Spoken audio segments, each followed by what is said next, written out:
The LHC is the largest scientific instrument in the world, but one could also say is the largest fridge in the world. And indeed, along the 27 kilometers of its ring, there are 36,000 tons worth of electromagnets that have to be kept at a temperature colder than outer space. We all knew already that the LHC was very cool, but why does it need to be that cold, really?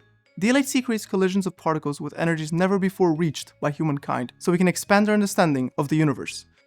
To reach those energies, CERN engineers had to design the LHC with fluids that flow in pipes without any friction, and electrons which move in cables without any resistance. If you've studied a little bit of engineering, that might sound like the LHC has superpowers. Well, in fact, these superpowers are just a consequence of how certain materials behave at very low temperature. So, today, we're starting a new mini-series. We're going to explore the physics of low temperature phenomena. By the end of the mini-series, we'll understand what they are and why they're so critical to the performances of the LHC. But today, we need to start at the beginning. In this video, we'll go back to the fundamentals and discuss temperature, heat, thermal energy, and how they're all linked together. And, in turn, that'll help us figure out how we keep the LHC at such low temperatures. Let's begin.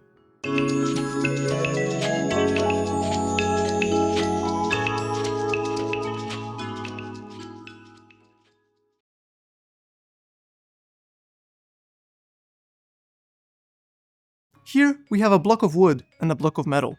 They've been sitting like this for a while, so they're the same temperature, at room temperature. Yet, the metal definitely feels colder than the wood. Unfortunately, we can't show feelings on camera, so we'll have to use a substitute. Ice cubes like the cold, so they should be happy on the metal block, since it feels cold. But they should melt away on the wood block in a puddle of tears and sadness, since it feels warm. That sounds about right, right? Oh, maybe not. The ice is melting on the metal much faster than on the wood.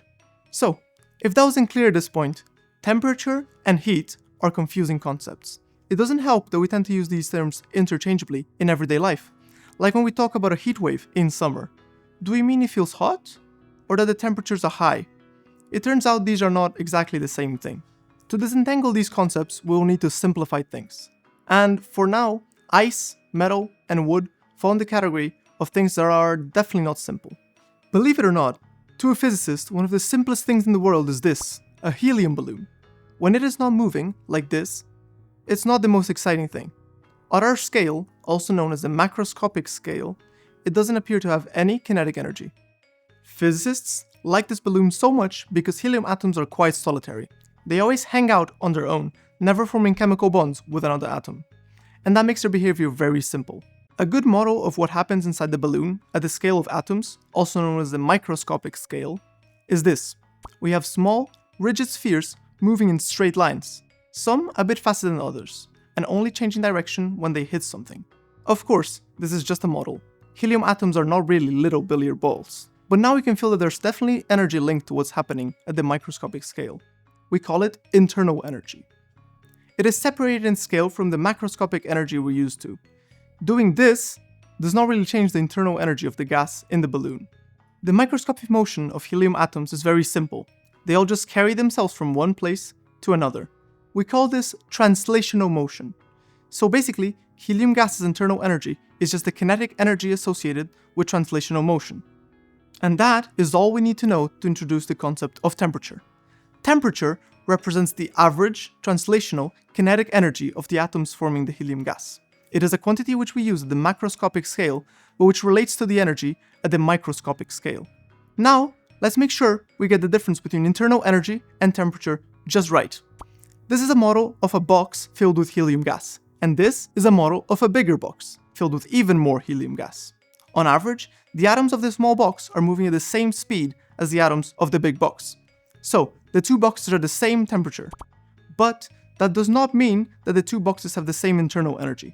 There are more atoms in the big box, so, in total, the bigger box has more internal energy. Here are two boxes of the same size. In the box on the left, the atoms are moving faster than in the box on the right. So the box on the left has a higher temperature, and the box on the right a lower temperature. This one is hot, and that one is cold. And as there are as many atoms in each box, the one on the left also has more internal energy. But now, let's see what happens if we have one single long box, with its left side cold and its right side hot. After a while, it is not clear which side was cold or hot. Collisions between the atoms have transferred energy from the atoms which were moving quickly to those which were moving slowly. We have reached an equilibrium. We end up with a box with a new average kinetic energy, a new temperature, which is in between the two temperatures we started with. It is as if energy had been transferred spontaneously from the hot side of the box to the cold side of the box. And that transfer of energy, well, that is what heat is. Heat is energy in transit from matter at a higher temperature to matter at a lower temperature. So, heat has to do with a transfer, an evolution, while temperature has to do with a state of equilibrium with the absence of change. And this transfer is spontaneous. It takes place as soon as there is a temperature difference. During the transfer, the energy being transferred is called heat. Once the transfer stops, the energy which was just transferred becomes internal energy. At this point, you should be convinced that heat and temperature are two very different things. But just in case you are not, let's talk about units, an essential part of being an experimental scientist. Heat is energy in transit, so heat is measured in energy units. The most fundamental energy unit is the joule, named after the British physicist James Prescott Joule, who investigated the nature of heat in the second half of the 19th century. You may also have seen energy being expressed in units that are a little bit more mysterious, such as calories when you look at labels on food packaging, or electron volts when you collide subatomic particles. But none of this has anything to do with the way we measure temperature.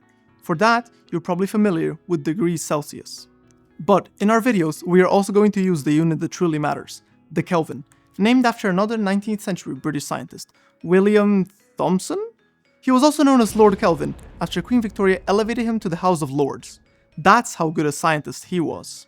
An object at 0 Kelvin has absolutely no internal energy to give out to other objects. Its temperature cannot be lowered any further. That is why we say that the Kelvin is the unit of absolute temperature.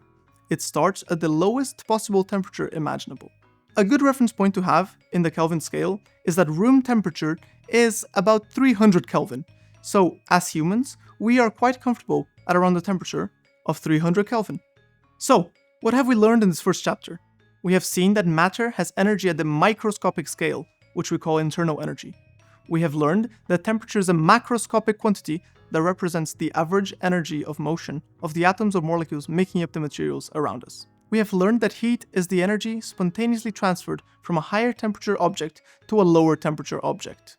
In the next chapter, we will figure out what exactly happens to the energy after the transfer. It is not as straightforward as you might think. Here are two identical hot plates. Here is a beaker of water, and here is a beaker of cooking oil. They both hold the exact same volume of liquid. We turn on the heating element at the same time and set it to high for both hot plates, while also stirring. We monitor the temperature over time. Let's speed things up a little. We wouldn't want this video to become the most boring cooking show ever. It looks like the temperature of the oil is rising much faster than the temperature of the water. In fact, in the end, the oil's temperature has increased by 50% more than the water's. And yet, we brought in the exact same amount of heat to both of them. So, what is going on here? As you may have noticed from looking around you, not everything in the world is made of helium gas. That would make the job of physicists significantly easier, but also make life significantly less interesting. So, let's ramp up the complexity a little bit compared to the first chapter of this video. Let's consider a different gas, water vapor. Now, we're dealing with molecules, not isolated atoms anymore, and these molecules can still undergo translational motion, but they can also display additional forms of motion, such as rotation or vibration. And so, there are more components to water vapor's internal energy, like translational, rotational, and vibrational energies. But studying gases will only take us so far. There are even more components to internal energy in a solid or a liquid, and they're not so cleanly defined. We can't tell them apart and name them as easily as we did for the water vapor. We can refer to them globally as thermal energy. It's the component of internal energy associated with the motion of the atoms and molecules that make up the material. It is also the energy an object will spontaneously give away in the form of heat to another object with a lower temperature. And a more general definition of temperature is that it is the measure of the average thermal energy in a material. Now is a good time to point out that in many cases, objects also have internal energy, which is not thermal energy.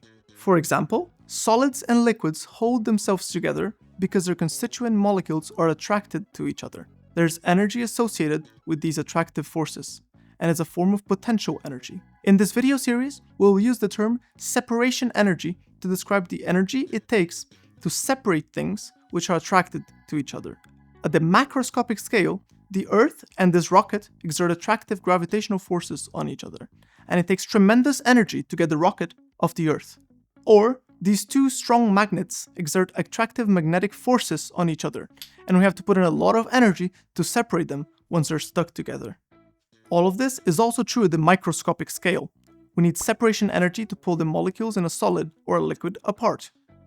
The more separation energy an object stores, the weaker the attractive forces holding it together become. It may sound like it's the most obscure form of internal energy we have talked about at this point, but it's a very important one, and in fact, it is the key to our very boring, but also very puzzling, cooking show experiment. In this experiment, we have a hot object, a hot plate, transferring energy in the form of heat to a colder object, one of the two liquids. We are trying to understand what happens to the heat once it is absorbed by the colder objects. The trick here is that although they start at the same temperature, with the same thermal energy, water can store much more separation energy than oil. The attraction forces between water molecules are much stronger than those between oil molecules. So, in the case of the water, a big fraction of the heat will be used to weaken the bonds between water molecules, and only a small fraction will be left to increase their thermal energy. In the case of the oil, there aren't any strong attraction forces to deal with, so most of the heat ends up as thermal energy. And so, we increase the temperature of the oil more than we do of the water. So, we could say that water resists temperature changes more than the oil. Or we could be super sciencey about it and say that the heat capacity of the water is double that of the oil. Heat capacity is the amount of heat required to raise an object's temperature by 1 Kelvin. But an object may require a lot of heat to raise its temperature just because of its big size, and not because the material it's made of resists temperature changes in and of itself. So, scientists often prefer to use another physical quantity. Specific heat capacity is the amount of heat required to change the temperature of 1 kilogram of material by 1 Kelvin. This one is often just called specific heat, for short. So, the temperature of a material with a low specific heat will rise a lot when it's heated, while the temperature of a material with a high specific heat will only rise a little. Phew, that was too much physics. Time to go to the beach and recover.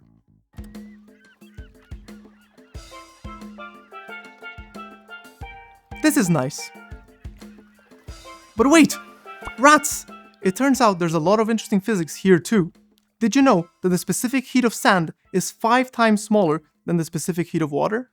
So the sun will warm up the sand 5 times quicker than water.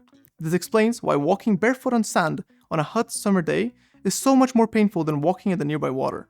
They absorb the same energy from the sun, but the sand's temperature gets significantly higher. In fact, it turns out that water has the highest specific heat of all common substances. It can store a lot of energy before it undergoes a significant increase in temperature. That's why, back at CERN, we use it a lot for cooling stuff, and in particular, magnets. If you've watched our video about currents and magnets, you know that the magnets we use in circular accelerators are electromagnets. We set an electric current in coils of conducting wire, which creates a magnetic field, which we can use to steer particle beams. But any amount of electric current in a conductor, such as copper, warms it up through resistive heating.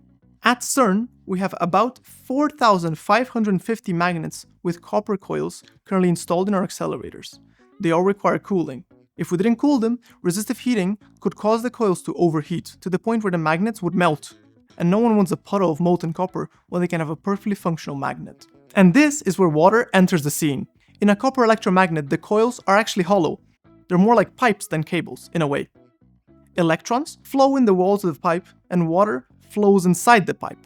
Don't try to do this at home. This only works because the water in the pipe is very special, with a very large electrical resistance, so there are no electrical short circuits. As it enters the magnet, the water is initially at room temperature, 25 degrees Celsius or so. Inside the magnet, resistive heating in the coil generates heat, which is transferred to the water. Because water has such a high specific heat, it is able to absorb a lot of the heat from the coil without increasing its temperature too much. The water is warm when it exits the magnet, at about 50 degrees Celsius. So, water is a very efficient material for cooling. Had we used oil instead of water in those pipes, it would come out burning hot, making it much more difficult to handle. But wait, we've been talking about magnets that get so hot we need to get rid of the heat they generate. Yet, we started this video by saying that the LHC's electromagnets were colder in outer space. What's up with that? Well, we're touching on what makes the LHC so special. Very few of those 4,550 magnets with copper coils, also known as resistive magnets, are located in the LHC. Resistive magnets are kind of the grandparents of the magnet world. At CERN, we've been making them since the 1950s. Today, they equip our smaller accelerators, which were built decades before the LHC. When the LHC was built, the goal was to accelerate protons to such unprecedented energies that the magnetic fields required to steer them around the ring would have to be incredibly strong. And to create strong magnetic fields, you need strong electric currents, which would heat up a normal conductor like copper a lot. For all its mighty high specific heat, water would have never been able to absorb all that energy. And so, CERN engineers had to develop an entirely different technology in the 90s and 2000s, superconducting magnets. The coils from these magnets conduct electricity super well, so perfectly well that they do not experience any resistive heating at all. So, they're the cool kids of the magnet world, but they're a bit of a diva as well. They only operate if their coil temperature is below negative 263 degrees Celsius, also known as below 10 Kelvin. We have 9,398 of those in the LHC, and they all need to keep their cool. They live in the LHC tunnel, which happens to be at a temperature of 27 degrees Celsius, or 300 Kelvin. For humans, that's nice and warm. For superconducting magnets, that's shockingly hot. So, from their point of view, we have a hot object, the tunnel, and a cold object, the magnet's coil. At this point, we know this very well. A temperature difference leads to a transfer of energy in the form of heat. But here, we don't want any of that, because the superconducting magnet would stop functioning as soon as they absorb enough heat to raise their temperature past 10 Kelvin. In the last chapter of this video, we'll understand exactly how energy is transferred from a hot object to a colder object, and more importantly, how we can prevent that from happening. But for now, in this chapter, we have understood that not all internal energy has to do with motion at the microscopic level. This is why temperature increases can be different across various materials, even when they absorb the same amount of heat. This is represented by a physical quantity known as specific heat. Let's follow two CERN workers on their way to performing some repairs on the LHC. And yes, they're on bikes. The tunnel is 27 kilometers long, so it's pretty much the standard way to get around in the underground. They are about to open the machine in a spot between two blue cylinders like this one. It's the connection between two superconducting dipole magnets. That's great for us, because it's a bit difficult to visualize what exactly is inside of these blue cylinders when they're closed. This is what it looks like. It's a bit of a nesting doll situation. There are many other cylinders inside the big blue one we know and love. And it turns out, they're all part of the strategy CERN engineers adopted to prevent the transfer of thermal energy from the tunnel to the superconducting coils. Let's take a step back and piece together one of these dipoles. At the center of it all, we have the two beam pipes in which the protons travel in opposite directions. Then, we have superconducting coils at the top and at the bottom of each pipe, which create the magnetic fields, which deflect the protons. Then, we have the steel collars, which lock the coils in place, preventing them from splitting apart under the effect of the huge magnetic force. We've talked about these three components already in the first two videos of our electromagnetic adventures. Around them, we have lots of magnetic steel. And two hollow pipes as well. But these pipes are a bit of a spoiler, because we're only going to discuss them in the next video in the miniseries. The steel serves two purposes. It strengthens the magnetic field and gives mechanical stability to the magnet structure. All of this is called the cold mass, because it is kept at a temperature of 2 Kelvin. So, when the LHC is running, this is 300 Kelvin colder than that. To keep it so cold, we have to block 3 mechanisms of energy transfer through which it could absorb heat. Let's study them in detail in the rest of this video. Here is a copper bar. We are going to stick paper clips to it at regular intervals using candle wax. Let's heat up the left end of the bar with the candle flame. So now, the left side of the bar is much hotter than its right side. We see the paper clips fall one by one, from left to right. When a paper clip falls, we know that at that spot, the copper bar has reached the melting temperature of wax. From that, we can conclude that the temperature slowly increases across the bar, from left to right. We are visualizing conduction. the transfer of heat through molecular contact, which is the dominant heating mechanism in solid objects. Fast-moving copper atoms from the left of the bar bump into their slower-moving neighbors to the right, transferring some of their energy to them. It is finally time to revisit the experiment we started the video with. By now, it should make more sense. We have a cold object, each ice cube, and a warmer object, the table, so energy will be transferred from the table to the ice cubes in the form of heat. They are separated by a solid object, which is either wood or metal. The fact that the ice cube melts entirely on the metal and not on the wood is evidence that the metal conducts heat quickly, while wood conducts heat slowly. In fact, different materials conduct heat at different rates. This is represented by a physical quantity known as their thermoconductivity. Materials with a low thermoconductivity conduct heat slowly, so they can maintain large temperature differences for a long time. They're known as thermoinsulators.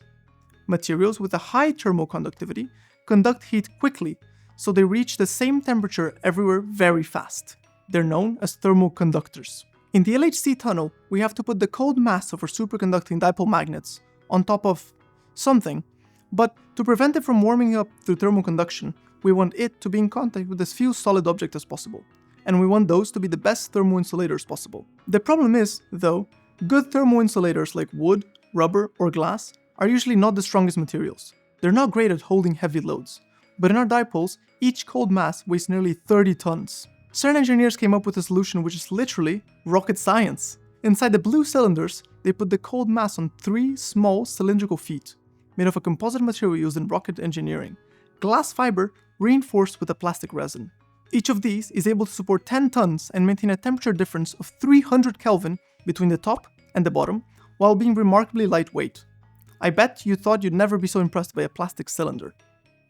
But that's not all CERN engineers had to deal with. If you have a fluid in a gravitational field and you heat it up from the bottom, you set it into vertical motion. And with that, you carry away some of the heat. That's convection, the dominant heating mechanism in liquids and gases. It comes about because any volume of fluid warmer than its surroundings expands, becomes buoyant, and rises up. It is not hot here or there next to a flame, but at the same distance above the flame, it is indeed burning hot. That's because of convection. The air around the flame has warmed up and risen all the way to our hand, transferring heat upwards. Contrary to conduction, the second heating mechanism involves motion at the macroscopic scale. So, it's relatively easy to block. Just make sure there is no fluid that can move. And so, CERN engineers did exactly that in the superconducting dipole magnets. They completely removed the air between the cold mass and the outermost wall of the dipole magnet. The blue cylinders are actually called vacuum tanks because their primary function is to keep the cold mass surrounded by a vacuum. So, all the air in the dark gaps between the blue vacuum tank and the cold mass is pumped out when the dipoles are not open for repairs. With this, the heat from the tunnel cannot be transferred to the cold mass through convection. That's the same principle as a thermos bottle, also known as a vacuum flask, which keeps your beverage cold during a warm summer day, only on a much bigger scale. And when you've removed all the air around the cold mass and propped it on the thinnest, sturdiest feet rocket engineers can design, you're still not done. In fact, you have most of the work left to do, because for the dipole magnets, the third heating mechanism is the most important of all. If you've watched our very first video, you already know about thermal radiation. Atoms and molecules are made of electrically charged particles. These particles are constantly wiggling and wobbling. This motion causes everything to emit photons, all the time, known as thermal radiation. The higher an object's temperature, the more photons it emits. This is an important heating mechanism in transparent media, especially in a vacuum. The photons transfer thermal energy from the material they're emitted from to the material they're absorbed into. So there are 2 ways to fight this heating mechanism: prevent the photons from being emitted or from being absorbed. If you have eagle eyes, you may have spotted a big cylinder we didn't discuss in this footage. That's the thermo shield, the last piece of our nesting doll. It is an aluminium cylinder connected to a pipe in which a fluid flows at a temperature of 80 Kelvin. The fluid keeps the shield's temperature constant, just like water and the resistive magnet coils we discussed in the previous chapter. The shield is placed on top of the cold mass and under the vacuum tank. Being at room temperature, or 300 Kelvin, the inner wall of the vacuum tank emits relatively many photons. The shield is there to absorb them. Being at 80 Kelvin, it itself emits much fewer photons than the vacuum tank. So, in the end, there are fewer photons emitted towards the cold mass thanks to the shield. All that remains is to make sure that both outer surfaces of the cold mass and of the thermal shield absorb as few photons as possible. Of course, here, the invisible elephant in the room is that these photons we've been discussing are all in the infrared. Infrared radiation is a weird kind of light. We can't see it with our own eyes, but we can detect it with an infrared camera. Here is a plastic bag. It is opaque to light, but transparent to infrared. Here is a glass beaker. It transmits light, but reflects infrared. Here is a silicon disc. It reflects light, but transmits infrared. It's a bit confusing, right? So it turns out that the most efficient mirror for infrared photons is this, multi-layer insulation. It's a series of thin sheets of plastic coated with aluminium, tightly packed together without touching each other. So, in each magnet, the cold mass is wrapped into a nice, comfy blanket of multi-layer insulation to reflect as many infrared photons as possible. In space, satellites have to wear these kind of shiny puffer jackets for similar reasons. And that's it. All the features we discuss in this chapter work together to keep the LHC magnets cool. We learned that energy can be transferred through conduction, which involves direct molecular contact, through convection, which involves fluid motion, and through radiation, which involves the emission and absorption of photons. They are the dominant heating mechanisms in solids, fluids, and in a vacuum, respectively. By limiting all three of them, we shield the superconducting coils from the heat coming from outside the magnet. But this story is not over. You're absolutely right, it's not. What you just learned about here is state-of-the-art insulation technology, and it works wonders to stop almost all of the heat. But that's not enough. If that's all we had, our magnets would still get too hot, as a very small amount of heat would still get through the outer layers. So CERN engineers had to come up with a whole different mechanism inside the magnet to deal with that residual heat. And that's what we'll talk about in my video, part 2 of our adventures at low temperatures. So come on over and see you in the next video.